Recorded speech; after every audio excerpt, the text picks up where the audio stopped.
en este segundo bloque, la primera charla, el doctor D'Amelio nos va a hablar de técnica PAO y nuevas tecnologías, impresión 3D. Gracias por la invitación.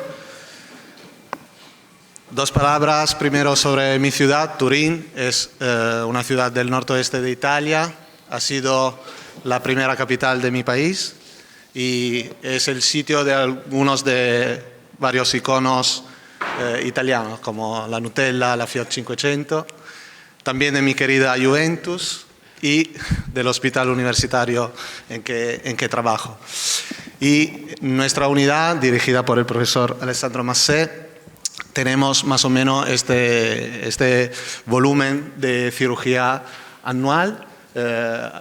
Es una unidad dedicada a la cirugía compleja de cadera, siendo un hospital público, y hablando con vosotros más o menos he entendido que somos bastante iguales en esto. Siempre vuelvo con placer a esta tierra gallega que conocí hace 7 años en el Camino de Santiago. No fue la única cosa que conocí y por esto he acabado hablando castellano. También, sí, aunque me faltan unas eses a veces, porque siendo la chica de Granada, no, a veces me paso con las eses. No tengo conflicto de interés en esta charla y nuestra cirugía de preservación de cadera evidentemente va hacia pacientes jóvenes con displasia evolutiva de la cadera, en que intentamos aliviar los síntomas, como antes decía el doctor Collado, y posiblemente retrasar las artrosis. Conocemos formas aisladas, formas secundarias, combinadas, y por esto también tratamos deformidad del fémur proximal, donde, como he dicho antes, la intención es modificar la historia natural de la patología. Y, como he dicho antes, la filosofía que está a la base de la osteotomía periacetabular es lo de la cobertura, de dar cobertura a la cadera, una congruencia y una contención. Y por esto no tenemos que olvidarnos del fémur y estudiar la cadera en su totalidad. No solo importa la cobertura, también importa la congruencia, y por esto ya Gans nos ha dejado el algoritmo, y luego igual lo veremos mejor con las proyecciones que ha preanunciado el doctor Rego, de cómo intentar planificar los gestos necesarios a obtener esta congruencia. Es verdad que con la radiología clásica, a veces lo que nos decían en tema de proyecciones para individuar y pensar a lo que podía ser la solución obtenida con nuestro gesto quirúrgico, nos hacían parecer un poco nuestros profesores como magos, porque sabían sacar de una simulación, aunque dinámica, pero en 2D, una predicción de la corrección necesaria. Y entonces sabemos que no solo es magia, tenemos de los ángulos, medidas para calcular, en la radiografía en varias proyecciones. Algo nos añade el TAC con un índice sagital y la versión acetabular, pero en las 3 dimensiones, en las 3 ejes, no sé cómo se diga, pero siempre en 2D.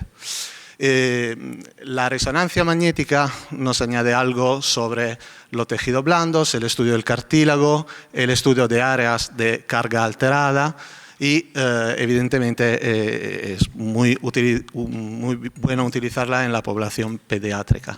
Y luego las pruebas dinámicas, como he dicho antes, para simular lo que se va obteniendo con la PAO o con los gestos añadidos al fémur. Y hay, en este caso, una evaluación de congruencia y cobertura. Pero con la radiología clásica, en unos casos complejos, la vista 2D, aunque en los 3 planos, puede dejarnos un poco de dudas, y a veces, en casos muy difíciles, la elección difícil de la indicación a los gestos para seguir llevan luego a una cirugía que es difícil, porque hemos comprendido solo de forma parcial la deformidad, no sabemos bien cómo estudiar completamente la congruencia y tenemos un estudio dinámico que está limitado a luego obtener en 2D la evaluación.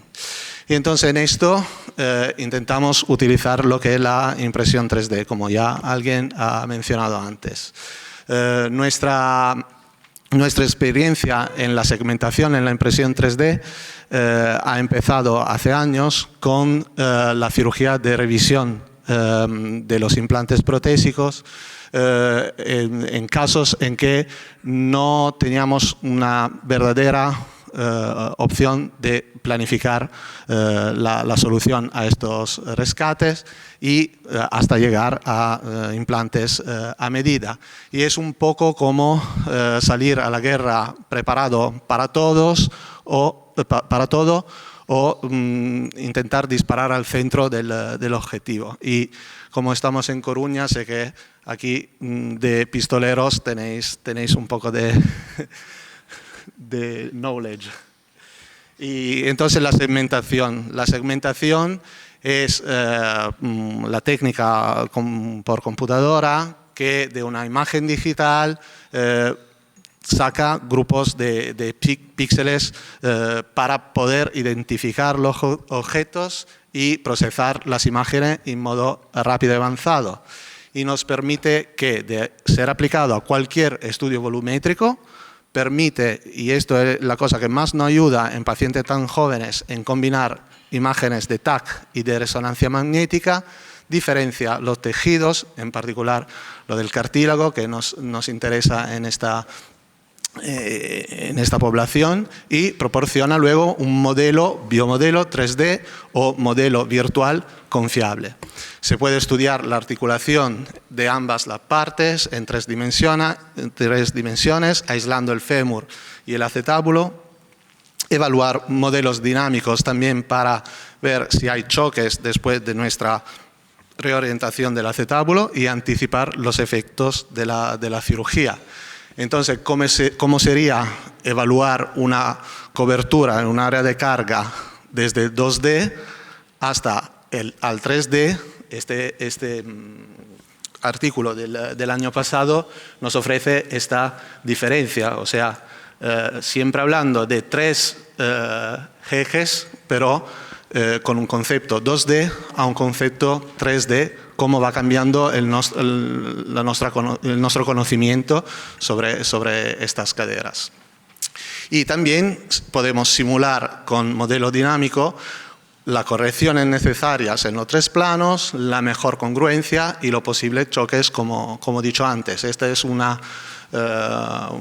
siempre en ese artículo lo que nos permite medir antes y después de la cirugía programada. Y también añadir, como he dicho antes, gestos a nivel femoral de osteotomía de rotación o algo similar. Luego el tema del cartílago, la segmentación de unas imágenes de resonancia magnética hecha con protocolos para el estudio del cartílago, evidentemente nos permiten dar indicaciones más verificadas y con esto un pronóstico más realista. Costa bastante tiempo la segmentación manual de la resonancia magnética y por esto varios grupos están intentando desarrollar software que lo hagan de forma automática. Este es un trabajo de hace unos años del grupo con el profesor Tannas en el 2019, que ya ha sido republicado hace muy poco, en febrero de 2025, con nuevas imágenes y nuevas capacidades por parte de software automático de segmentar los tejidos blandos, cartílago o labrum, como en este caso, en un tiempo mucho más corto respecto a una segmentación manual y con lo mismo resultado en tema de ser preciso en la reconstrucción. Y después la impresión 3D verdadera, o sea, obtener los biomodelos. Se ha demostrado en varios papers que pueden bajar los tiempos quirúrgicos, las pérdidas de sangre y aumenta lo que es el entrenamiento de los cirujanos y entonces por esto la reproducibilidad de los gestos quirúrgicos. Tenemos los biomodelos, tenemos la impresión 3D que customiza la cirugía entera, o sea, no solo tener los biomodelos, pero también las guías que sean de corte o veremos también guías de reorientación, de corrección. Y con esto, con los biomodelos, hay la posibilidad de obtener un análisis visual y táctil de la deformidad, la simulación física de la corrección, se puede entrenar el gesto quirúrgico antes del quirófano y dentro del quirófano lo podemos tener como ayuda porque pueden ser esterilizados. En las series publicadas sobre la PAO no se encuentran muchas diferencias significativas en la reducción de los tiempos quirúrgicos y en el utilizo de la scopia, quizás porque el bias es de tener un tamaño muy pequeño de casos, pero la tendencia sí es una tendencia a implementar la técnica quirúrgica. También hemos dicho de las guías de corte que aumentan la reproducibilidad y reducen el uso de la scopia. Y hay, como he dicho, las guías de corrección, o sea, guías que se ponen en el hueco que se origina de nuestra corrección para hacer un double check de lo que es nuestro pensamiento, nuestra simulación y planning de la corrección. Tengo que decir que en nuestra experiencia no hemos encontrado todavía una ventaja tan fuerte de estas guías de corrección, pero está publicado, como en este caso,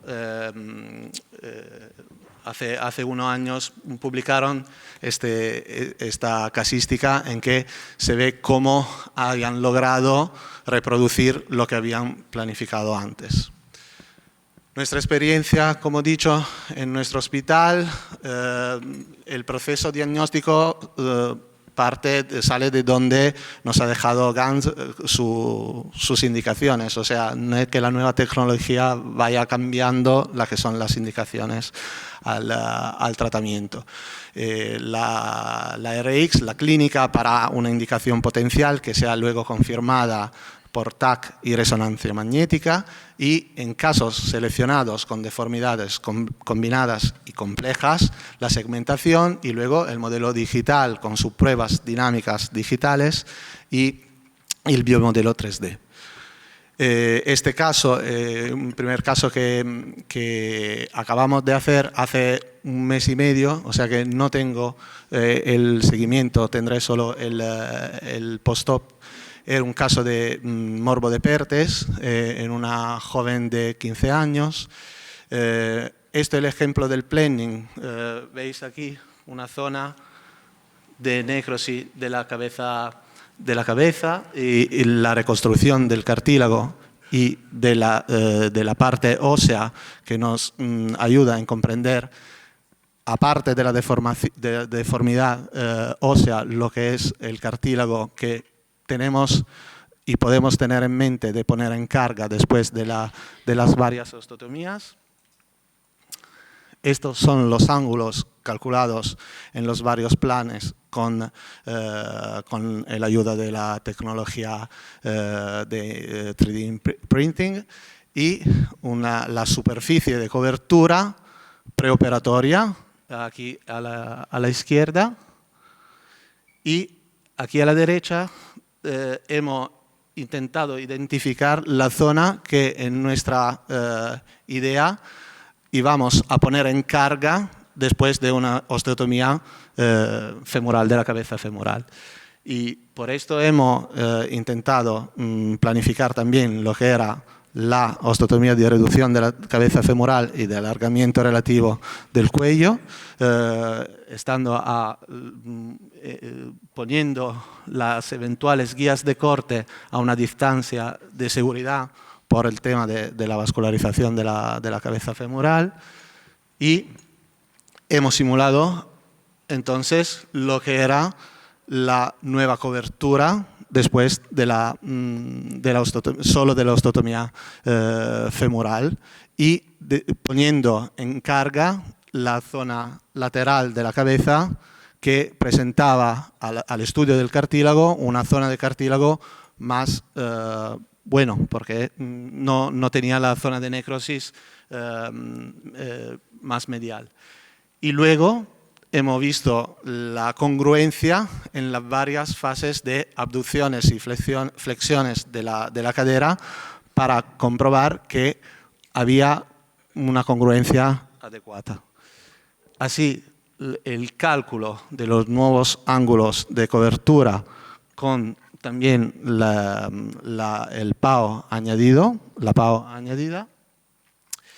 Y esto fue el resultado. Veis que en el resultado hay algo más. Ha sido una osteotomía derotativa del cuello, porque quedaba un poco retroversa, no sé cómo se diga, la cabeza femoral, quizás debido a la zona de necrosis que tenía. Entonces, respecto a lo que hemos planificado, hemos añadido este gesto de reorientación del fémur proximal. No tengo, como he dicho, tengo solo el post-op porque acabamos de operar esta paciente. Este es otro caso de necrosis de la cabeza femoral en una displasia espondiloepifisaria, no sé si se diga así también, pero un niño de 10 años. Esto, la planificación siempre con el área necrótica en la cabeza, el estudio del cartílago y la evaluación de lo que era el área de cobertura y los ángulos de la cobertura acetabular. En este caso también nos planteamos una reducción de la cabeza femoral para quitar la zona necrótica y la cobertura siguiente con añadiendo la PAO a la osteotomía del fémur proximal, intraarticular del fémur proximal. Como podéis ver, después de la corrección, el área de cobertura, el área de superficie de cobertura era menor frente al área preoperatoria, que es no todos pensamos que una osteotomía que tiene que cubrir más vaya dando un área de cobertura menor. Pero esto es la razón, o sea, la razón está en la congruencia. Hemos obtenido con esa área de cobertura planificada una mucho mejor congruencia articular. Aquí, si veis la bola rosa, es el fémur preoperatorio y la bola azul es el acetábulo preoperatorio en esta parte aquí.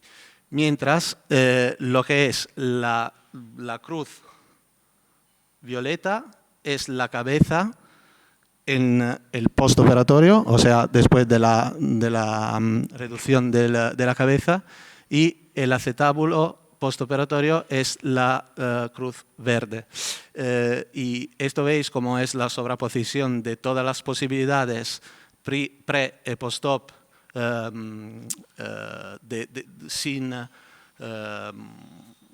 mezclada juntas, y esta es lo que se quedaba en el postoperatorio en tema de congruencia. Y esto ha sido el resultado postoperatorio con el control a los 3 meses después de la cirugía. El último caso es otro caso de Perthes, un caso que a los 7 años presentaba esta situación. Seguimiento 3 años después, esta era la evolución del caso, la prueba de congruencia, y en aquella época nuestro planning era un planning con menos datos, un poco más sencillo en este sentido, y esto era lo que hemos planificado y obtenido luego en el quirófano con este resultado postoperatorio, el controlo a 3 meses y el controlo a 1 año después de la cirugía, donde la cabeza femoral se ha remodelado junto con el acetábulo. Perspectivas futuras, como antes han preguntado, evidentemente lo de la realidad aumentada, de la inteligencia artificial, que puede guiar nuestros cortes preoperatorio en el intraoperatorio. No tenemos todavía experiencia en el utilizo de robot, pero evidentemente es lo que se puede lograr en estos años, siempre teniendo en cuenta que también estamos hablando de una cirugía que luego tiene que tener cuidado con los tejidos blandos y con todo lo que es la planificación, no simplemente del hueso. Así que patología compleja que requiere centros de referencias. Nuevas tecnologías evidentemente pueden ayudar sobre todo en las deformidades combinadas y complejas.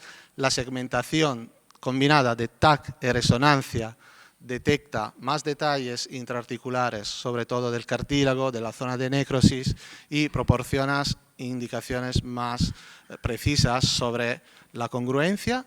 Y el 3D printing entrena y mejora todas las fases, o sea, la diagnóstica, la planificación y los gestos quirúrgicos, y lo que es no simplemente el PSI, pero una cirugía customizada por estos pacientes, pronto navegada por ahí y robot, pueden ayudarnos mucho. Aquí tenéis la bibliografía de mi presentación y gracias.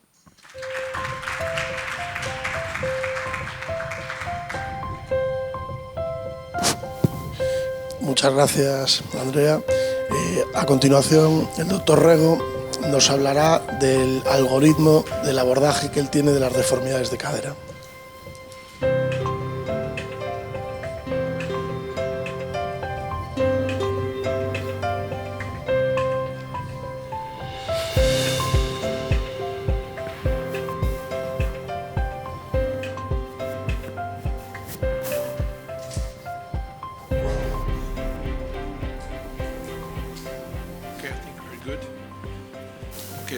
Few minutes, I will try to summarize what I consider that can be kind of an algorithm to approach complex deformities of the hip. So many of the things I'm going to say I've seen before, so I'll try to make them put in a single algorithm so that it can make more sense to you. So the happy hip should be like this, motion without contact between the neck and the acetabular rim, and we should have no increased tension across the cartilage in motion. When you promote a static loading, you should have also a homogeneous distribution of the tensions across the cartilage. And this is on the left side, as you can see, a happy hip. On the right side, it's an unhappy hip because you have a deformity here, which is causing an intrusion mechanism, and it's causing femoral impingement. Here again, on the left side, you see a happy hip because the head is adequate for the volume of the head, and on the right side, you see an unhappy hip because there's a small head for a big head. So this is just to introduce the concept of what should be the normal hip. And in a normal hip, you should have a femoral head which is contained and congruent, as you have seen, and this depends on both sides of the joint. On the acetabular side, you have the coverage, the depth, and the version of the cavity, and also the position and of the acetabular fossa. On the femoral side, you have the sphericity of the head, the fovea position, the head-neck offset, the torsion of the neck, and the neck shaft angle. So there's hip morphology is a combination of all these parameters. So there's a multitude of possible association in each hip. So as I said before, each hip has its own personality, and you have to take a closer look to this. So trying to summarize this, this is what I call the quantitative or qualitative hip equation. You see here the parameters more related to stability, and here more related to motion. And they should be constant, and they should be inversely proportional to the lumbopelvic dynamics, which means that when you have a more flexible hip, spine, you can have more motion on the hip, because some of the deformities or of the impingement can be balanced with the hip, with the decrease of the pelvic tilt. On the other hand, when you have a more rigid spine, these hips will impinge earlier. And this is the same also for instability. When you have an unstable hip, the lumbopelvic spine dynamics will try to compensate this by increasing the acetabular coverage. Now, there are parameters which are more related to congruency, like the head sphericity, head-neck offset, and the fovea position. Some of them are more related to containment, like you see here, the depth, the fossa position, and the coverage. And some of them influence both parameters, femoral torsion, neck shaft angle, and acetabular version. So on the right side, you see several possible techniques. This is a summary of what we have been saying these 2 days. From arthroscopy for this more combined procedure, where we do a lateral approach for part of the ischial cut of the PAO, and in between you have all of these technical possibilities that you can use to solve these complex problems. So I start with a simple case. As you can see, it's a head with no containment. The acetabular can be more or less anteverted or retroverted, as I have shown you before, but it's a congruent hip in abduction. So it becomes quite clear that this patient probably will need, if he has a femoral torsion normal, he will need a PAO. On the other hand, if you have an abnormal torsion of the femur, and if you cannot compensate this with a version of the acetabulum, maybe you need to add a derotation osteotomy. This is one example of a young patient. As you can see, she has no coverage and no anterior wall. So we go for the dynamic test in abduction without flexion of the trunk, and you see it increased the coverage, but we are still lacking anterior wall. So if you add a flexion of the trunk, you can see now that she has a good coverage and a good anterior wall. So this is after surgery, after doing a very precise orientation of the acetabular fragment. And this is one of the reasons why I prefer to use full pelvic X-ray because there are some subtle changes that in the position of the femoral, of the acetabular fragment that you have to correct intraoperatively. I think there are a new generation of image intensifiers who have a bigger FOV that I'm starting to use, where you can do all of this.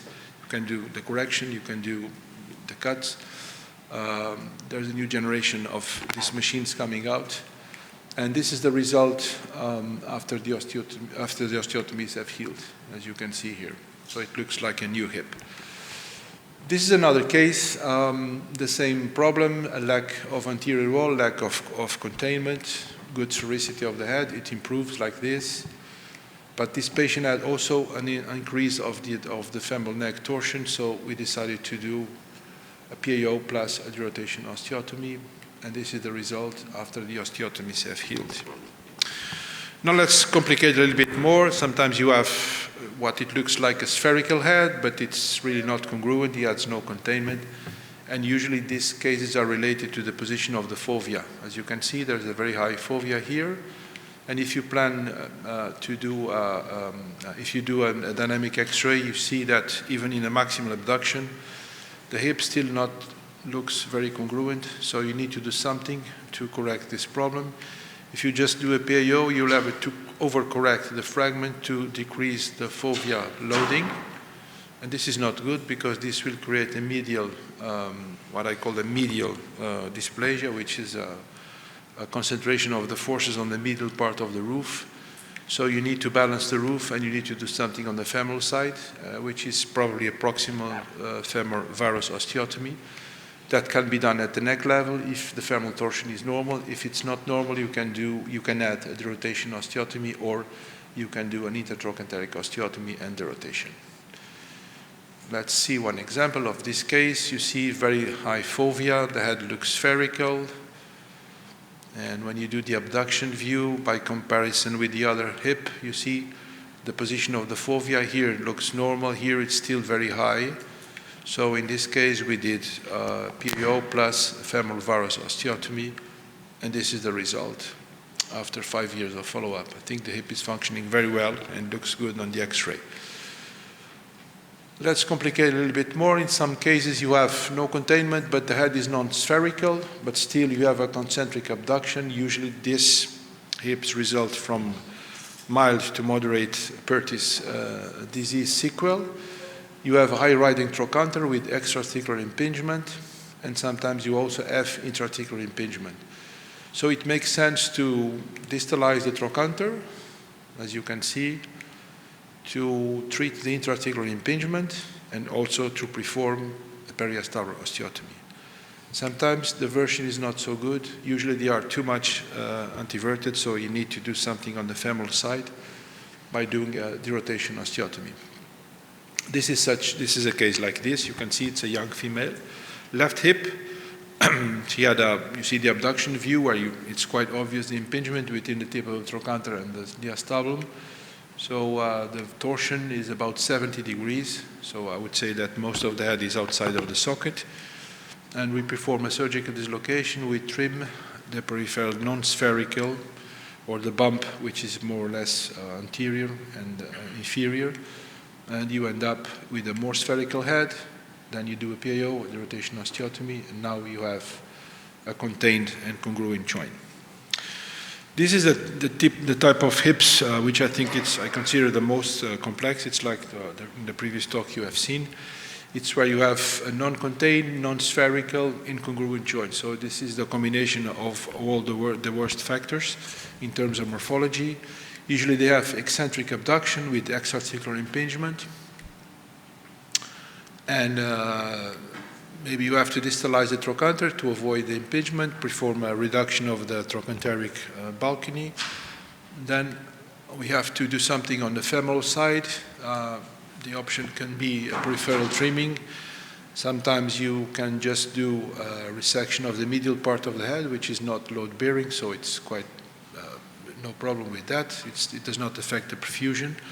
Or when the defect is central, you have like a double head deformity. You need to reduce the size of the femoral head to make it more spherical, and then you do a PAO. Sometimes you have antitorsion, so you have to add the rotation. It's not possible to do to correct the orientation of the femoral neck with such procedure. It's not compatible with correcting the neck version, so you have to do it at another level. Here is such a case, 14 years, right hip, eccentric abduction, as you can see. So the option was to do PAO plus head reduction osteotomy, and here you see the same hip many years after the surgery with a good congruency and then almost a normal function. Sometimes you have the problem located only on the femoral side, as you can see.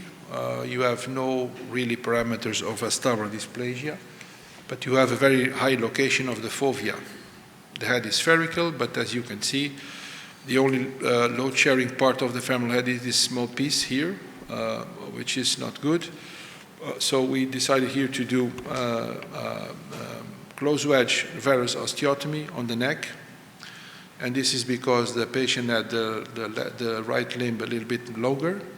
So you can compensate for the discrepancy by doing a varus open or a varus close wedge osteotomy.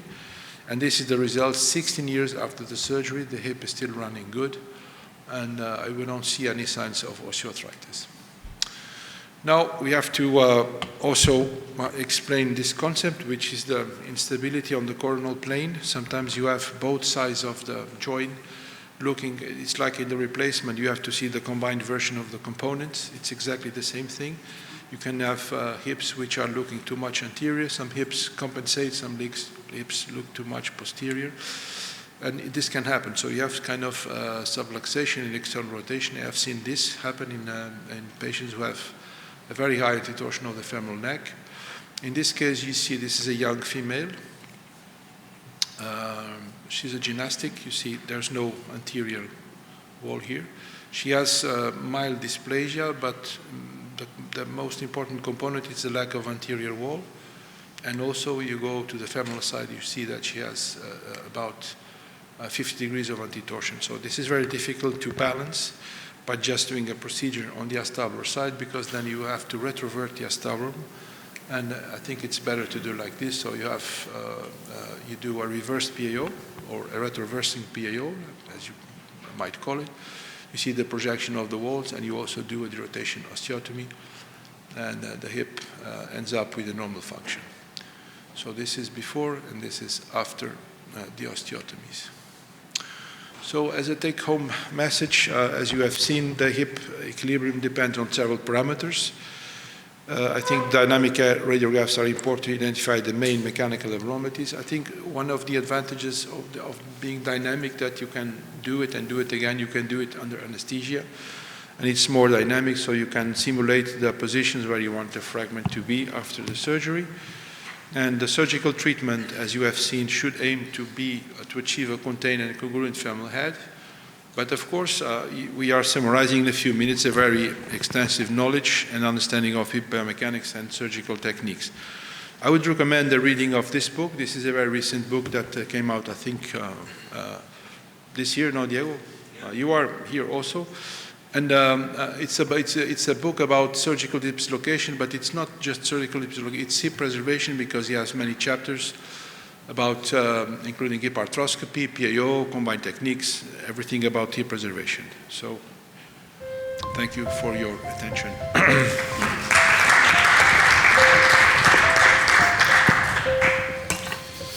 Muchas gracias, doctor Rego. A continuación, el doctor Collado nos hablará de la cirugía de preservación femoral, de lo sencillo a lo complejo.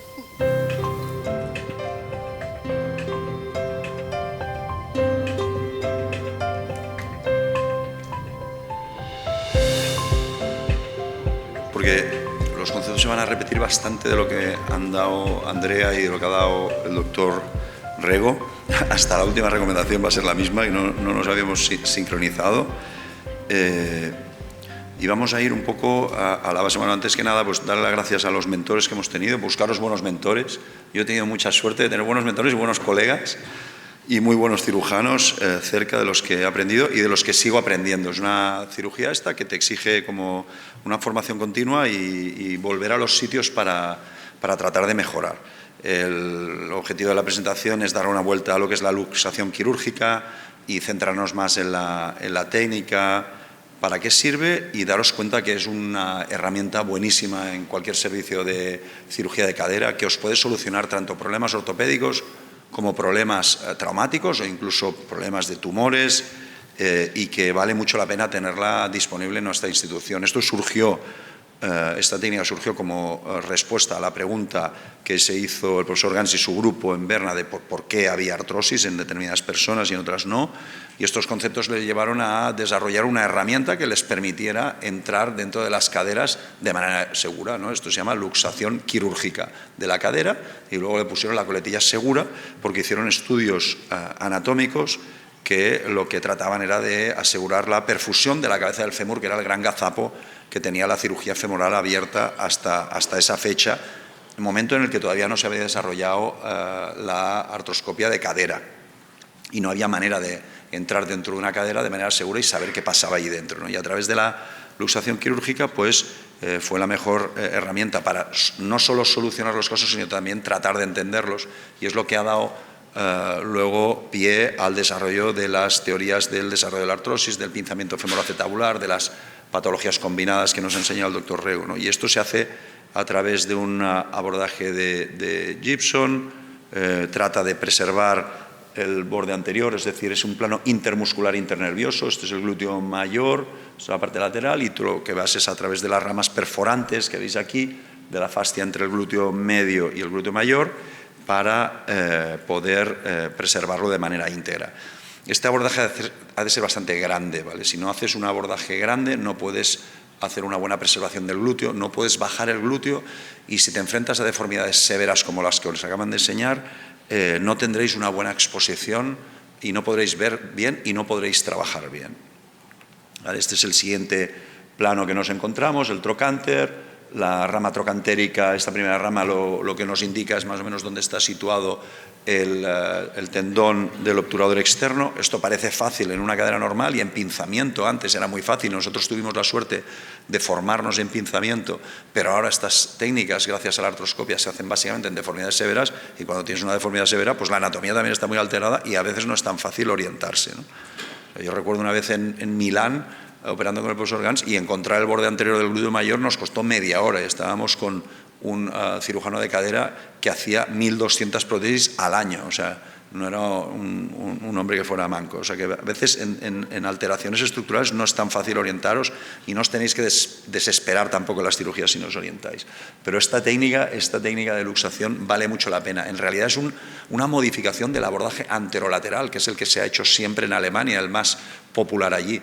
Y lo que hicieron fue, en vez de afectar a los tendones como estaban tratando con gente joven, pues entrar al hueso, que es una estructura que se cura y que se cura del todo. Lo hicieron de esta manera: alcanzas la cápsula, expones la cápsula, vas disecando el plano entre la cápsula y el glúteo menor y incluso un poco más para anterior capsulares, aunque normalmente no alcanzas, y dejas 3 tendones agarrados al trocánter mayor, al fragmento que osteotomizas, que es el vastus lateralis, el glúteo medio y el glúteo menor. Haces la capsulotomía. Esto evolucionó porque una de las complicaciones que tenía en pinzamiento era precisamente la pseudoartrosis de trocánter, que es un auténtico drama cuando lo tienes, y cuando no necesitas avanzar el trocánter, pues lo que se hizo fue una modificación en escalón, crear una irregularidad en el trocánter para que disminuyera la tasa de pseudoartrosis. Esto es otro ejemplo de lo que os he dicho antes. Es una cirugía que no se desarrolla solo en el campo operatorio, sino que los ayudantes y el cirujano tienen que estar pendiente de la posición de la pierna, porque varía en muchas posiciones, y es lo que te permite trabajar con comodidad y alcanzar todas las áreas. Pero realmente sorprende cuando haces una luxación quirúrgica lo bien que puedes evaluar de manera dinámica las deformidades, y de lo bien que puedes corregir de manera dinámica las deformidades, es decir, no pasarte en tus correcciones, ¿no? También recordaros lo de los instrumentos. Si no tenéis los instrumentos adecuados, yo no me metería a hacer una luxación quirúrgica, pero si los tenéis es una luxación muy reproducible para cualquier cirujano de cadera. De hecho, es lo que yo me esfuerzo más en que los residentes puedan aprender a lo largo de la residencia en nuestro hospital, es que salgan con el conocimiento suficiente como para poderla realizar, porque es un abordaje que te sirve de manera transversal para corregir deformidades como estas de pinzamientos, ¿vale? Incluso problemas de tipo acetabular, aunque la tendencia ahora en la corrección del pinzamiento, que está más relacionado con la retroversión, es corregirlo con osteotomías pélvicas, pero si tienes algún problema de este tipo se puede hacer. Y sorprende también pues, lo benigna que es con las partes blandas, es decir, al final el doctor González ha dicho una cosa muy clave, y es que la cirugía de preservación no puede condicionar la cirugía de sustitución, las prótesis, ¿vale? Y esto es una de las cosas que a mí más me ha sorprendido, ¿no? Y es que realmente la luxación quirúrgica preserva mucho el stock de partes blandas, que es una cosa que a veces en la cirugía infantil queda muy tocada, ¿no? Y por supuesto el stock óseo. Algunos ejemplos también de casos como estas deformidades ya más severas que tienen áreas expuestas, pues puedes utilizar las zonas de exceso de hueso o de deformidad de la cabeza que tú vas a regularizar y que eliminarías, y hacer pues desde mosaicoplastias, evaluar la inestabilidad de estas caderas. A veces tienes que ir preparado para añadir, como os ha dicho el doctor Rego, gestos, y a veces esto lo puedes planificar, como ha hecho el doctor D'Amelio, porque puedes hacer una buena planificación ahora con computadoras en 3D, pero a veces te lo encuentras en quirófano también. Y después de una corrección femoral te encuentras una inestabilidad que la puedes evaluar y que es muy palpable y que tienes que añadir un gesto y lo puedes hacer ahí y tienes que ir preparado en tiempo y en medios para hacerla.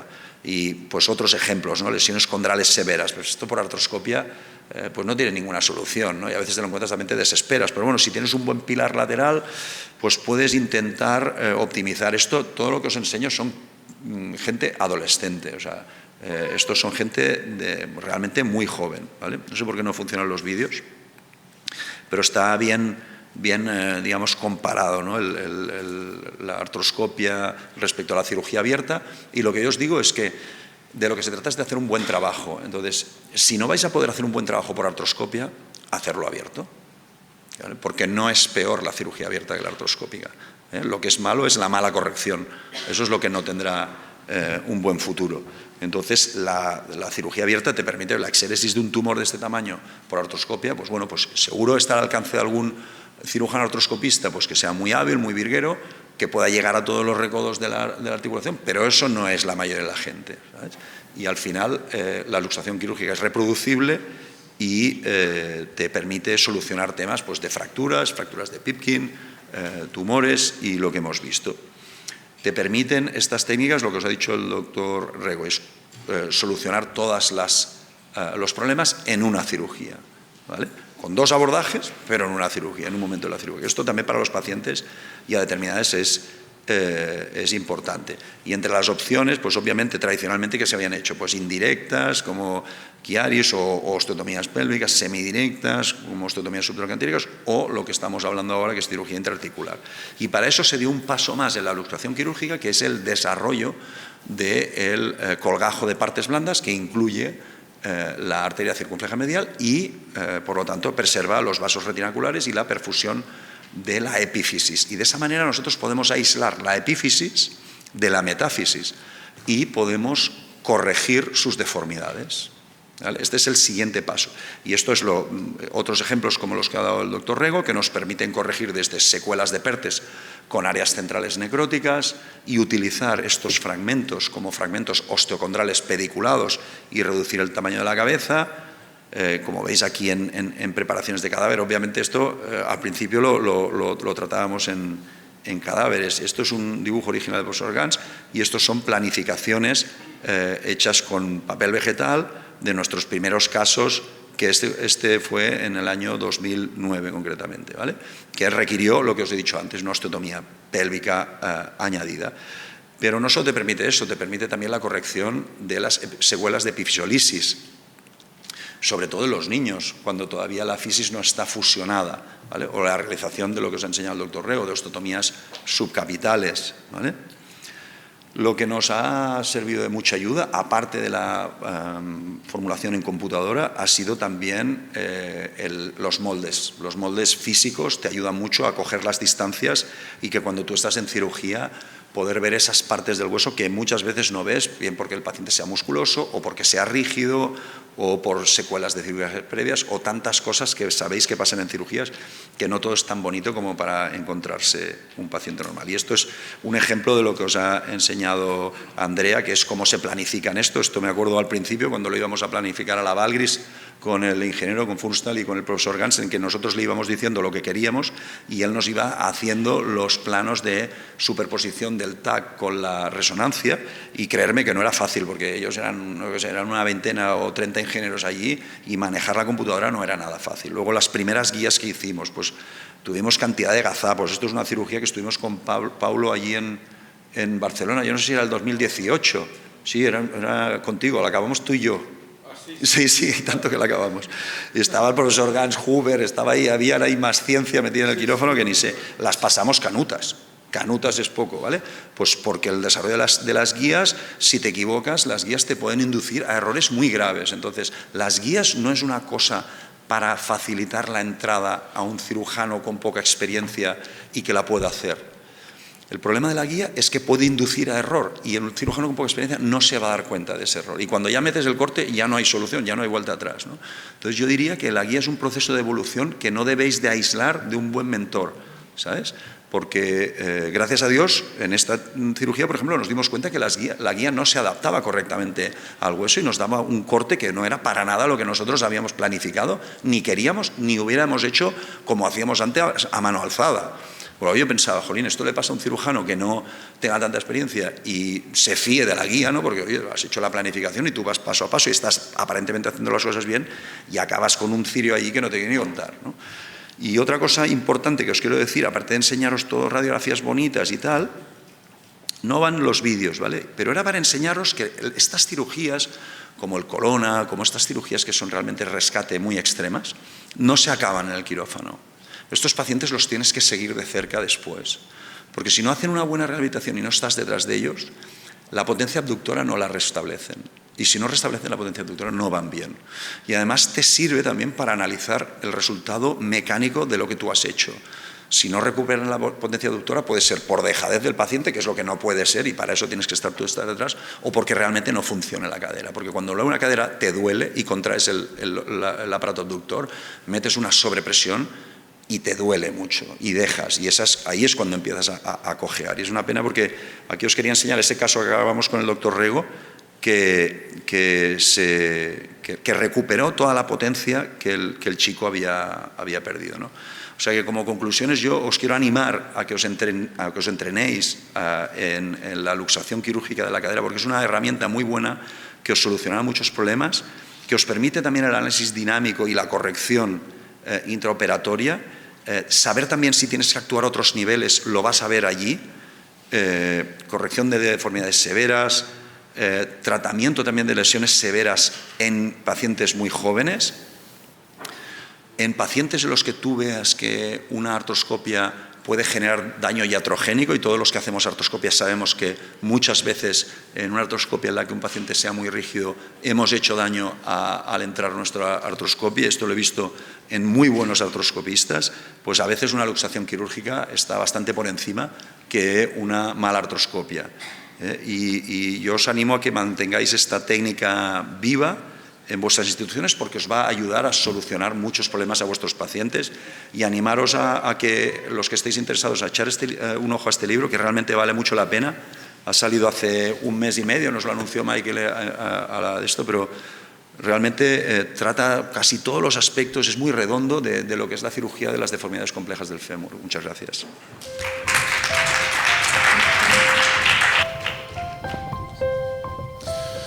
Muchas gracias, doctor Collado. Para concluir, el doctor Cárdenas nos va a hablar de la prótesis de cadera tras cirugía de preservación. Sí, perfecto. Ya hemos visto lo guay que puede ser y todo lo que se puede hacer, ¿no? con estos casos tan complejos. Pero bueno, si seguimos y acompañamos al paciente durante todo el viaje, pues también hay problemas, ¿no? Y me toca hablar de esta parte difícil, que es cuando fallan estas cirugías de preservación, ¿no? Y qué hay que hacer.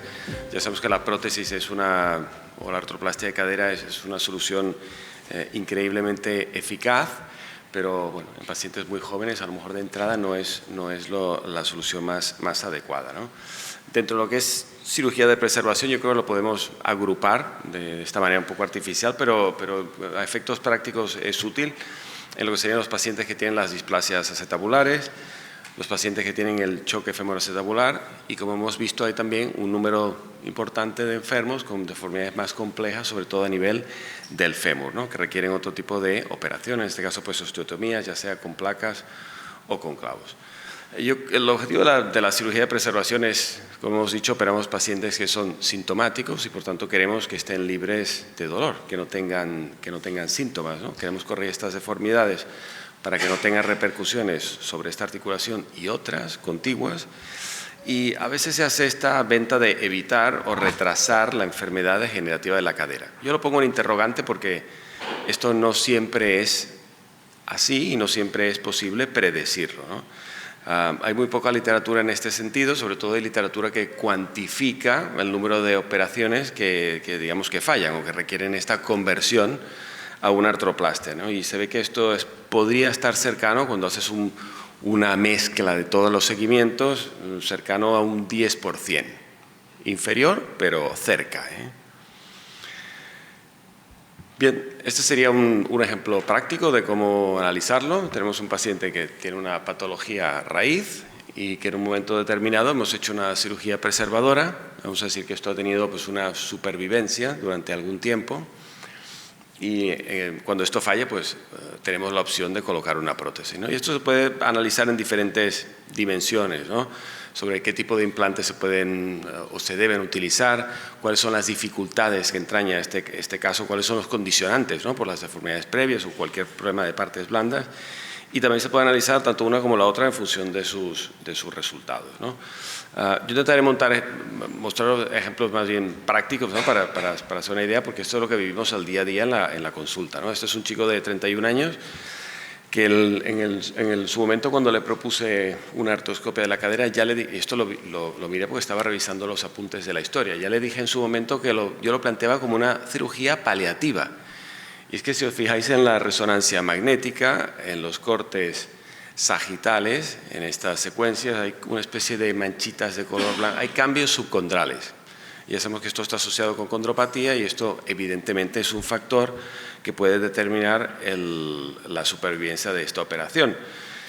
Y 6 años después, pues el paciente vuelve a la consulta, la verdad es que estuvo muy bien durante todo este tiempo, vuelve con dolor inguinal, intentamos tratamiento conservador que no lo pudimos sacar adelante en este sentido, así que decidimos, ¿no? Por temas de su calidad de vida, hacer una artroplastia de cadera, un vástago corto, intentando ser lo más preservadores posibles. Para mí, tras una artroscopia de cadera, por lo general, son cirugías equivalentes a una primaria. No encuentro grandes dificultades, ¿no? Hay de todo, he escrito en la literatura, es que podéis pasar súper bien mirando las controversias, porque hay opiniones en cualquier sentido, ¿no? Este lleva 5 meses posoperatorio, la verdad es que está encantado de la vida porque está libre de dolor y tiene la movilidad completa, ¿no? Algunos estudios tienen esta conclusión, ¿no? De que hay un pequeño impacto negativo en el resultado de la artroplastia en estos pacientes en los que previamente ha fallado una cirugía de preservación. Pero me hizo mucha gracia leer parte del texto donde explica que algunos pacientes de nuestra consulta de artroscopia parecen presentar síntomas desproporcionados respecto al proceso patológico que padecen. Esto lo hemos vivido todo con los enfermos de cirugía de preservación. Y como es lógico, esto se puede traducir a insatisfacción con la artroscopia o lo que sea, y luego con la prótesis. O sea que, ojo con estos pacientes que a veces no están bien, hagas lo que le hagas, ¿no? Hay también opiniones contrarias, parece que en algunas, yo supongo que depende de la muestra o cómo lo han analizado, pero hay algunas muestras que dicen donde no hay un efecto relevante o importante o que impacte de forma especialmente negativa el resultado de una artroplastia en estos pacientes.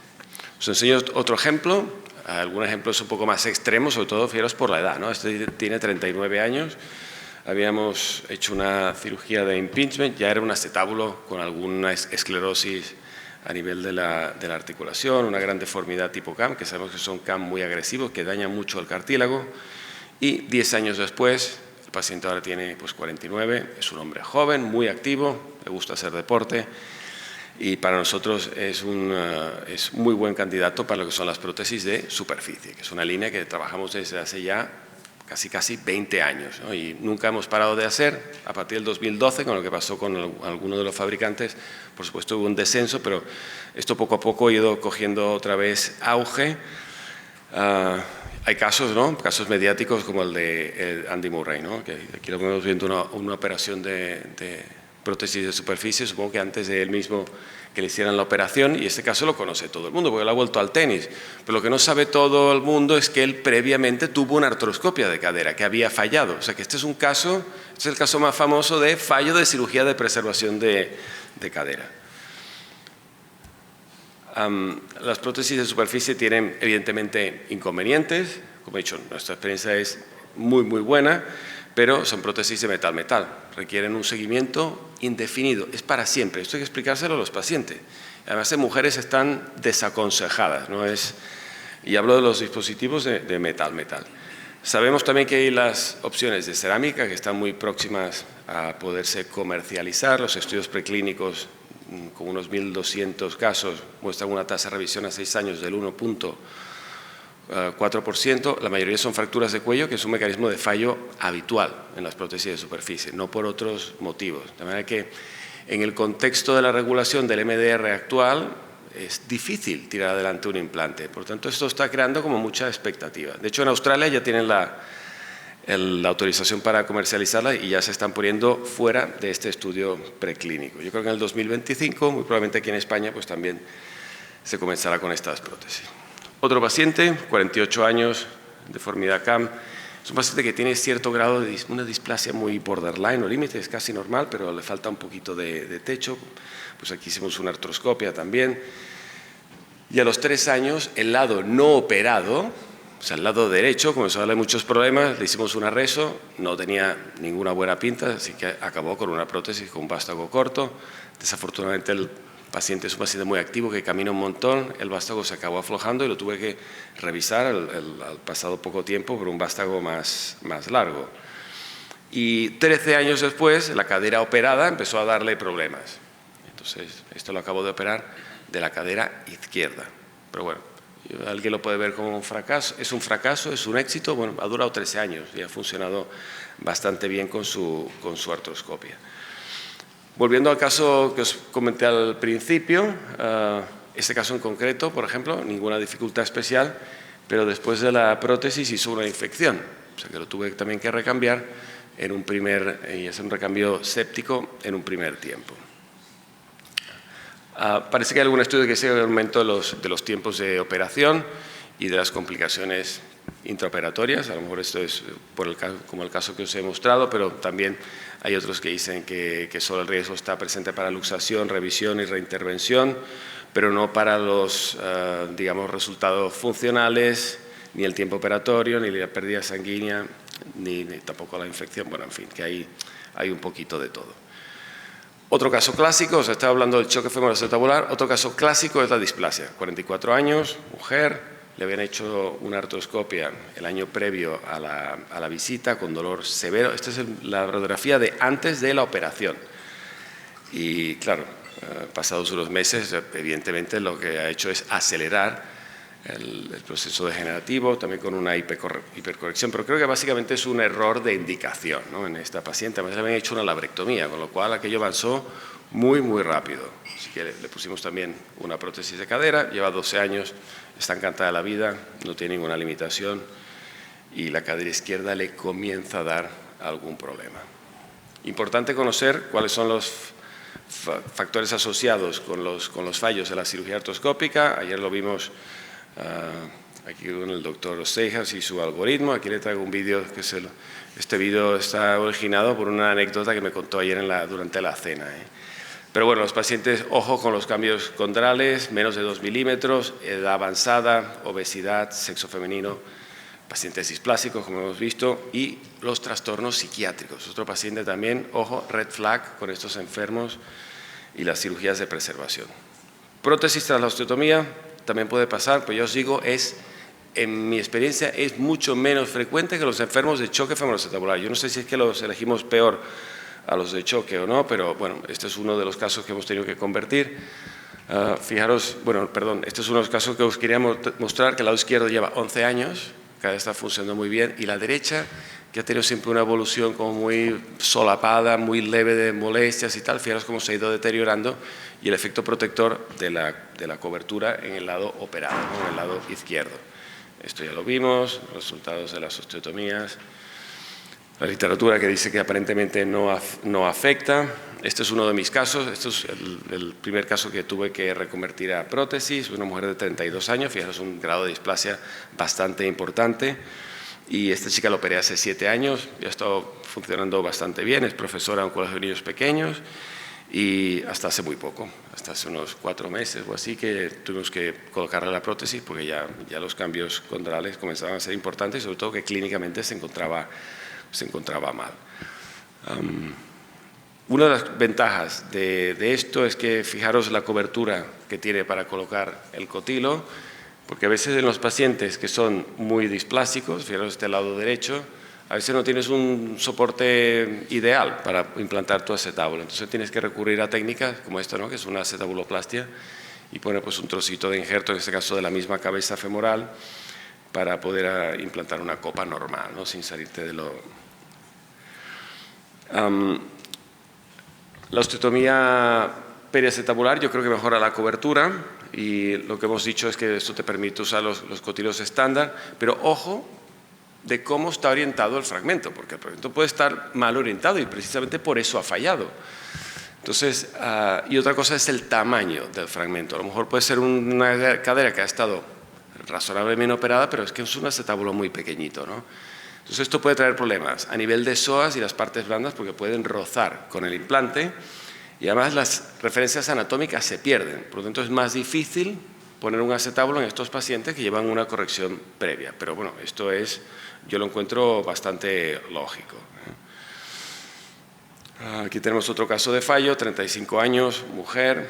Yo creo que la corrección está bastante bien conseguida. Es un caso que me han cedido para la conferencia y que desafortunadamente pues a los 4 años ha hecho un deterioro con colapso de la interlínea, quistes y lo mismo, pues conversión a prótesis total de cadera. ¿Qué pasa con las osteotomías femorales? Bueno, aquí hay una alteración morfológica del fémur proximal, hay una deformidad, entonces es muy importante planificar bien a los pacientes. Todos repetimos las mismas cosas porque todos hemos estado ahí, sabemos que es fundamental tenerlo bien calculado. Hay que saber qué implante vas a necesitar, a veces ir con un plan A, un plan B o incluso un plan C. Si vas a necesitar o no una osteotomía para colocar tu vástago. Y yo creo que estas cirugías sí que tienen a veces más dificultad, tienden a sangrar más, duran más tiempo y claro, hay más riesgo de cosas como la infección, ¿no? Y puede estar asociado a veces a una deformidad del acetábulo. Yo creo que es el equivalente, esto no es cirugía estrictamente de preservación, un paciente que había hecho una fractura de acetábulo y que tiene una gran deformidad del fémur proximal. Entonces, claro, a veces te preguntas cómo lo vamos a solucionar. Este paciente necesita una prótesis, pero un vástago convencional podría darte problemas aquí, ¿no? Sobre todo en este escenario, como veis, el canal femoral no parece ser permeable, ¿no? En toda su longitud. Pues aquí pues también hemos tirado un vástago corto con un muy buen resultado clínico. Aquí vemos las imágenes posoperatorias. Otro caso, 22 años, secuelas de Pertes, un intento fallido, fijaros, de una retirada de material con unos tornillos que han quedado ahí a mitad de la diáfisis, 4 tornillos. A veces cuando tienes hardware previo tienes que decidir si es una cosa que vas a hacer en un tiempo o 2. Es una de las estrategias que tienes que plantearte. En este caso pues lo hicimos toda la vez y con unas trefinas, lo más pequeño que encontramos, pudimos retirar 2 de los tornillos de la parte más proximal e implantar un vástago corto de una talla muy pequeñita. Estos huesos a veces tienen como cortical adentro, producto de las osteotomías que previamente le han hecho, ¿no? Casitos más extremos, una enfermera de 44 años, múltiples cirugías en la infancia, alargamientos, un procedimiento de Boutet, una paciente con una anquilosis con la cadera en flexo casi 40 grados, y bueno, también tras mucha planificación, estudio incluso vascular por el riesgo que hay con las arterias en este tipo de operaciones, pues bueno, hicimos una prótesis total con un vástago de tipo cónico, pues que hubo una fisura en el cálcar y por eso veis estos 2 cerclajes aquí, pero bueno, la operación fue bien y la paciente está muy bien. Casos similares también, todos estos enfermos que tienen o han tenido una alteración torsional, tienes que tener como opción un vástago que te permita controlar esa torsión, porque si no la cadera puede ser inestable. Y por eso veis aquí también un vástago de tipo cónico para solucionar a esta señora de 42 años, también con múltiples intervenciones. Casos más duros, estos son pacientes muy jovencitos, 14 años, con estas secuelas, un trocánter, un high rider trocánter con algún cambio condral, esta cabeza en forma de champiñón. Fijaros en el TAC como es una cabeza que se luxa por la parte anterior, un exceso de torsión femoral, fijaros el exceso de rotación interna y aquí pues usando una técnica de luxación segura, primer paso reparar el labrum, una osteocondroplastia de la transición de la cabeza y el cuello. Aquí tenemos un vídeo, un poco para constatar que no hay choque. Y a nivel óseo, pues una osteotomía derrotativa del fémur por el exceso de antetorsión con un alargamiento relativo para evitar el impingement con la parte ilíaca. Pues desafortunadamente no acabó de funcionar. Tenía pendiente una osteotomía periacetabular, pero no se la quiso hacer. Pero bueno, ha funcionado durante 8 años y recientemente le hemos puesto una prótesis y vuelta a la normalidad. Hay, por supuesto, consecuencias negativas cuando haces una osteotomía femoral. Tener en cuenta que puedes cambiar la longitud, hay alteraciones de la mecánica muscular, por eso está importante lo que decía Diego sobre la rehabilitación. Estás creando a veces una nueva deformidad, como en este caso tan extremo, y esto, bueno, en general tienes que tener esto en cuenta al momento que lo haces o al momento que lo operas, ¿no?, para poderlo solucionar. Los SCIFI, este es otro caso triste, 13 años, con esta deformidad que, como vemos aquí, condiciona, ¿no? Es un modelo perfecto de choque femoroacetabular, como esta región del cuello impacta con el reborde, con el labrum, y este paciente a través de un flap retinacular y intentando con la mayor cuidado posible, reducción de la cabeza, esta osteotomía de Dunn, aquí vemos el vídeo, probando los movimientos, pero no funcionó. A los 2 años hizo una necrosis, tuvimos que colocarle una prótesis. Ahora lleva 6 años de esta prótesis y la verdad es que está muy bien. Y un último caso, ya os dejo, un hombre de 42 años, intervenido del fémur a los 2, con esta placa. Estas de las placas, si os fijáis bien, la cabeza del tornillo es un tornillo plano, no es ni siquiera un hexagonal y un star drive, esto es en plan vintage. Y claro, está enfermo en la axial, vemos, tiene como un fémur en forma de S, que es muy difícil de tratar con un vástago convencional. Así que tener en cuenta con las prótesis de superficie, es un paciente hombre, joven, 5 años de seguimiento, está encantado de la vida. Un poquito de resumen, de checklist, de cosas que tenéis que tener en cuenta. Lo que he dicho, si hay material de osteosíntesis, 1 o 2 tiempos, si hay infección, como los recambios, se tiene que hacer punción para descartarla, la vía de abordaje, intentar utilizar la misma si es posible para no hacer más cicatriz, si hay adherencias, pues tener en cuenta las artrolisis y los mecanismos para prevenir la aparición de nuevas calcificaciones o adherencias heterotópicas. Las retracciones musculares, que también son frecuentes en estos pacientes, se pueden tratar con tenotomía y con programas de rehabilitación bastante intensivos. Luego están temas referentes al implante, tener en cuenta pacientes jóvenes, ¿no?, vástagos cortos, prótesis de superficie de cerámica que vendrán. Los pacientes con depresión y ansiedad, un poco de interconsulta con el psicólogo o el psiquiatra, que no es infrecuente, y la atrofia muscular, pues tratarla con rehabilitación, o si hay lesiones neurológicas previas, es recomendable hacer un control neurofisiológico, incluso para tu protección legal. Pues nada, yo con esto me despido. Muchísimas gracias por la invitación al curso y lo he pasado genial.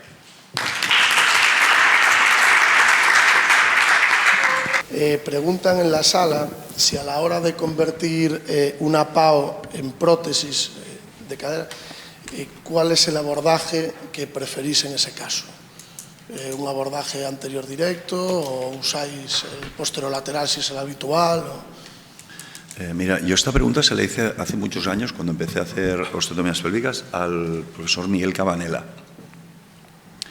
Y lo que os ha dicho Carlomagno para mí es una cosa muy importante. Muchas de las PAOs que fallan es porque son retroversas y hacerlas por vía anterior es difícil.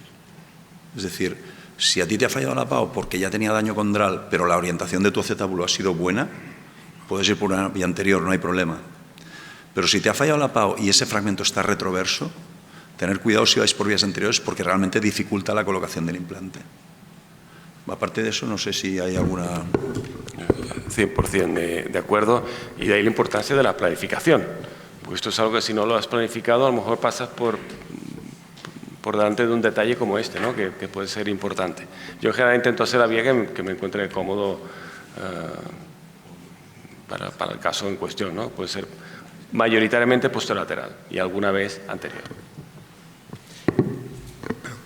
Yo hablando de la vía de abordaje, tenemos un grupo que les hicimos mini-open y supongo que cuando haya que convertirlas a prótesis total, ¿cuál crees tú que es la mejor vía después de haber sido operados por mini-open?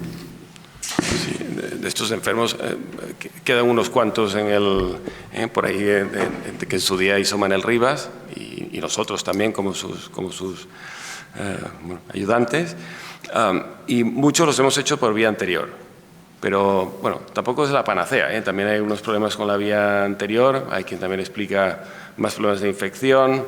Aquí hay como un doble problema de infección porque, por una parte, ya sabemos que la vía anterior podría, según donde leas, puede tener un poquito más de infección que el resto de las vías, y por el hecho que hay una cirugía previa, donde hay suturas y este tipo de cosas, yo creo que también lo hace más susceptible a tener una infección, que es un drama. Pero bueno, sí, muchas se han hecho por vía anterior y alguna por posterior. Por ejemplo, si la he rescatado yo con una prótesis de superficie, las hago por vía posterolateral porque estoy más cómodo, simplemente por esto.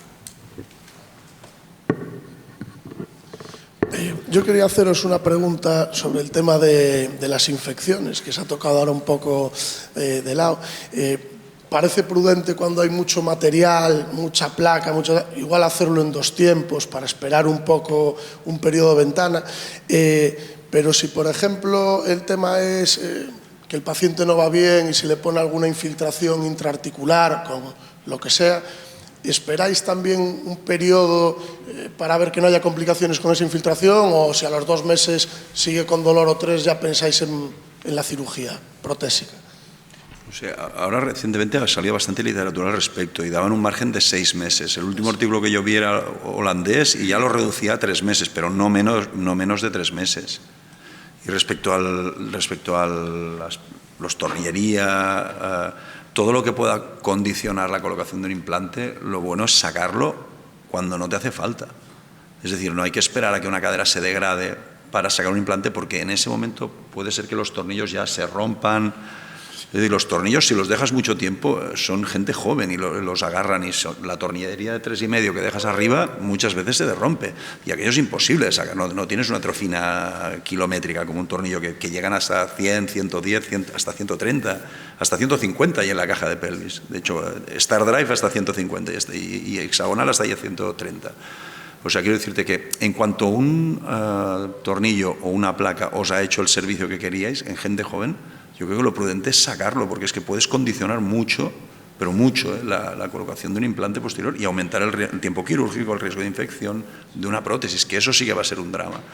Porque algo bueno de la cirugía de preservación es que las infecciones no son tan dramáticas, ¿sabes? Es una de las pocas cosas buenas que tiene. Sí. Yo también espero 3 meses. Yo tenía una pregunta sobre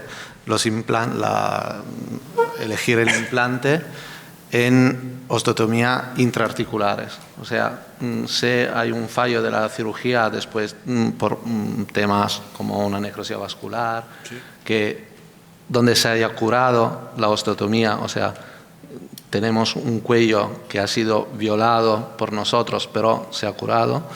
Si hay espacio ahí por implantes cortos que puedan utilizar también la parte sobretrocantérica del cuello, o si ya siendo violado el cuello nos vamos a implantar. En pacientes jóvenes yo creo que siempre mejor un implante corto.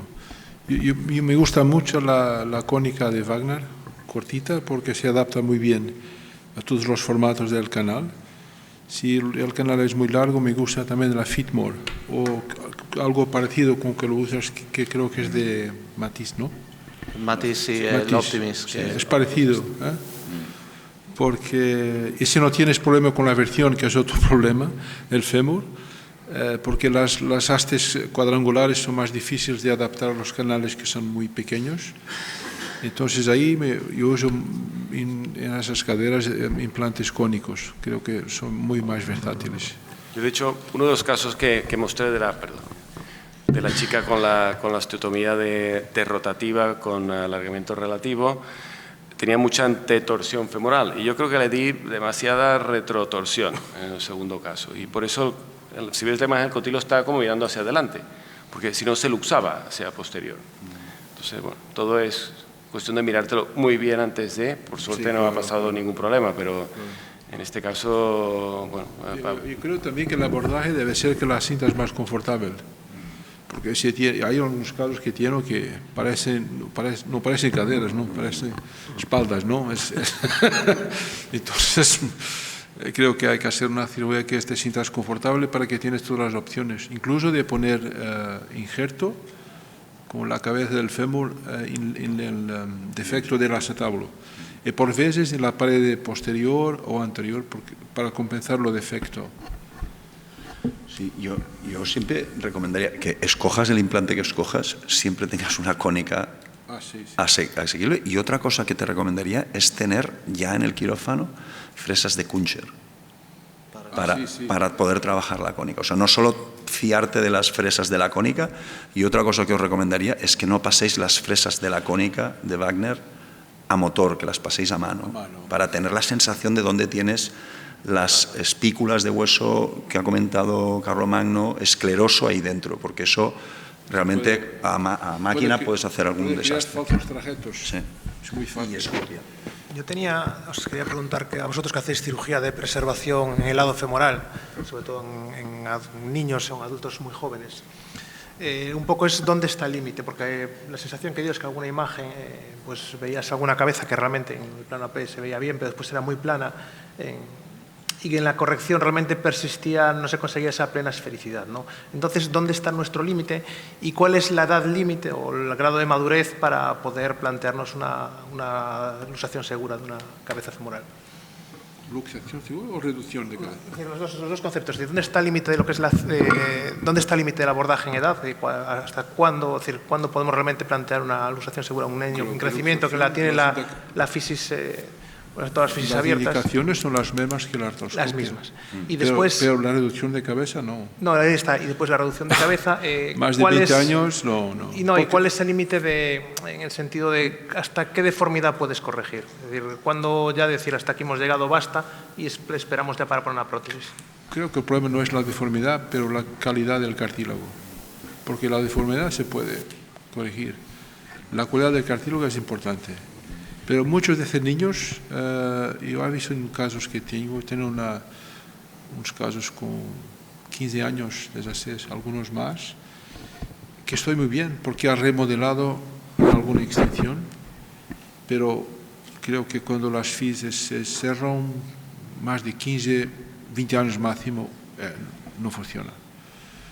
Yo también estoy de acuerdo, es decir, esta cirugía así extrema. Yo recuerdo que antes con el profesor Gans estirábamos hasta 25 y nos dimos cuenta que de 20 a 25 los resultados ya no son los mismos. Y otra cosa también importante desde el punto de vista de la cirugía de preservación es no solo la cantidad de daño que tú puedas tener, sino la ubicación de donde tienes el daño, ¿no? Esto en el PERTE se conoce bien, ¿no? Porque el pilar lateral es una cosa fundamental, y es que muchas de estas deformidades van con displasias acetabulares secundarias, de un acetábulo que se adapta a una cabeza grande y que queda displásica. Y si tienes, al hacer la luxación, ves que tienes el pilar lateral comprometido, ahí tienes muy malas cartas, porque tu fragmento osteocondral, que es el de trabajo, el que tú quieres dejar vascularizado y utilizarlo como un pedículo osteocondral, pues ya lo tienes frito, ¿sabes? Entonces, no es solo la cantidad de daño, que es lo que te ha dicho el doctor, sino también dónde está el daño, más que la edad. Y si la edad, pues yo creo que son 20, de 20 a 25 ya te los miras ya con lupa. Pero si discutes con el paciente, mira, voy a luxar tu cadera, se verá lo que se puede hacer, ¿no? Creo que impedirá siempre algo, porque te vas a distalizar el trocánter, te vas a hacer unas microfracturas, y puedes sacar la parte medial de cabeza y contenerla mejor. Y además, si tiene una deformidad muy compleja, si mejoras los parámetros, más tarde será más fácil por una prótesis. Seguro, eso es seguro, ¿no? Sí. ¿Qué te parece, Carlos? ¿Concuerdas conmigo o no? Sí, con una buena orientación, especialmente los acetábulos grandes, ovoides, ¿no? Si lo pones en buena posición, la prótesis será mucho más fácil. Correcto, es mucho más fácil. Y creo que es muy importante un caso que has mostrado de cómo operado a tiempo, ¿no? Y siendo muy joven, la plasticidad que tiene el fémur de remodelar parece otra cadera, luego con los años. Totalmente. Yo entiendo lo que dices, porque realmente algunas radiografías tienen muy mala pinta, ¿vale? Muy mala pinta.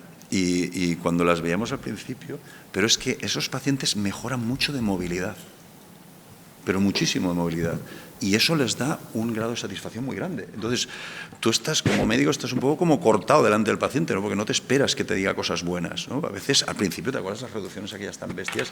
La cabeza quedaba como una canica y decíamos, ostras, ¿qué he hecho yo aquí, por favor? ¿Sabes? Pero el paciente movía. Y entonces, luego, cuando tienes que hacer alguna prótesis en estos pacientes, Tú sabes que cuando haces prótesis en PERTES, el problema que tienen trocánteres altos, es que no puedes bajarlos, te cuesta un montón y muchas veces tienes que utilizar cabezas de cuellos cortos para hacer las reducciones. Porque tú sitúas el acetábulo donde tiene que ir y al meterle el cuello, como la prótesis tiene un poco de cuello, no tienes espacio.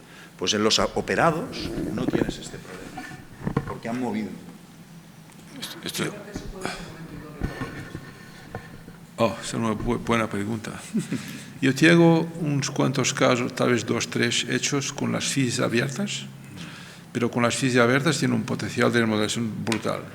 Pero la PAO es muy difícil, y la orientación muy difícil porque el periostio es muy espeso. Es muy difícil.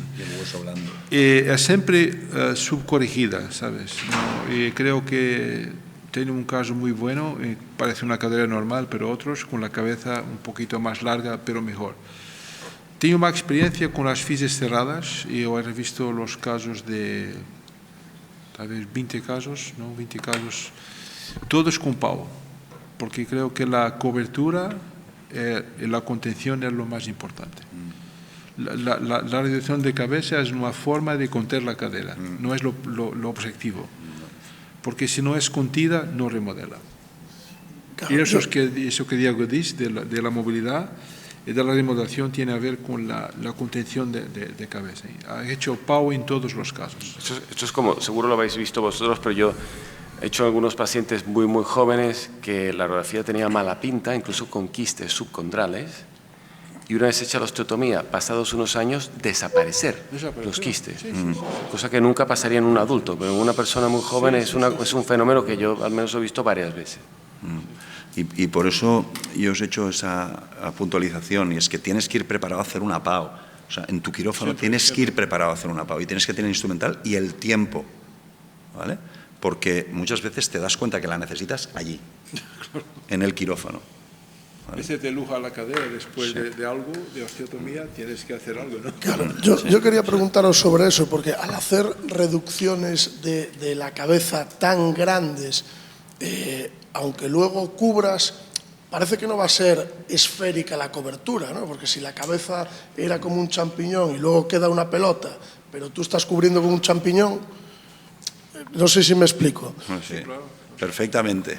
Claro, ¿cómo casa eso? Ahí es donde hay el poder de remodelación y vuelve a hacerse concéntrico. Hay muchos trucos. No, y ya quisiéramos nosotros poder dejar las cabezas redondas, pero lamentablemente nunca se quedan redondas. Es una congruencia incongruente, ¿sabes? Allí. Yo tengo una niña de 20 años con una displasia epifisaria múltiple. Como su propio nombre indica, lo que está fatal son las epífisis. Y entonces yo me pregunto, ¿hay alguna posibilidad de cirugía epifisaria en esta niña con una enfermedad tan severa como esa? Porque yo creí que esas fisis enfermas, esas epífisis enfermas no se deberían de tocar. ¿Lo acetabular displásico es normal? Es normal. Lo que pasa es que se le está sublusando, bueno, tiene también la columna, en fin, lumbares y eso, y yo no me había ni planteado hacerle una cirugía de este tipo, porque es una epífisis enferma. Y he hecho una PAO con hipercorrección para contener la cabeza, porque creo que en displasia epifisaria múltiple es una remodelación continua tienes lesión condral, si es un PERTES eterno, ¿no? Lo que pasa es que si lo contienes, tal vez los resultados serán mejor. Esa paciente tiene casi 15 años de follow-up y queda muy bien de las caderas. Pero creo que es una realidad, ¿no? ¿Tú tienes experiencia, Carlos? ¿No? Sí, bueno, no yo directamente, pero en ICADME tenemos como una unidad que solo trata displasias, ¿no? No esas displasias de cadera específicamente, pero sí enfermedades raras displásicas. De hecho, hay un concierto con el IX también, o sea que tenemos un presupuesto para que... Y sí que hacen osteotomías a estos pacientes. Si, por ejemplo, ante las deformidades se tratan igual, porque la mecánica al final, si no está bien, trae más problemas a largo plazo, ¿no? Entonces, yo lo que sí que eso es que sí que los tratan y sí que se pueden hacer a través de las... La única cosa que hay un poco de precaución es los pacientes que tienen este síndrome de hiperostosis difusa múltiple, que muchas veces salen el reborde acetabular, y yo he visto varios casos y en un webinar que hicimos la semana pasada presentaron varios casos. Estos son casos donde las hiperostosis las resecas y vuelven a salir. O sea, se tiene que explicar muy bien a los pacientes, porque lo puedes meter en una operación de un calibre como una luxación controlada y luego 2 o 3 años después nuevamente está lleno de calcificaciones. Pues sería un poco un caso particular. No sé si hay alguna pregunta más en la sala. ¿No? Bueno, pues damos por concluida la sesión. Daros las gracias, por supuesto, a los ponentes, a todos por venir. Ahora los compañeros de Stryker han puesto un taller para el que le interese, con unos fantomas y material de osteosíntesis, separadores, motores, tal. Si alguien quiere ir a practicar un poco, poner tornillos y tal, ahí hay una sala al lado que hay un montón de pelvis para practicar y material. Y nada, daros las gracias y esperamos el año que viene pues vernos otra vez.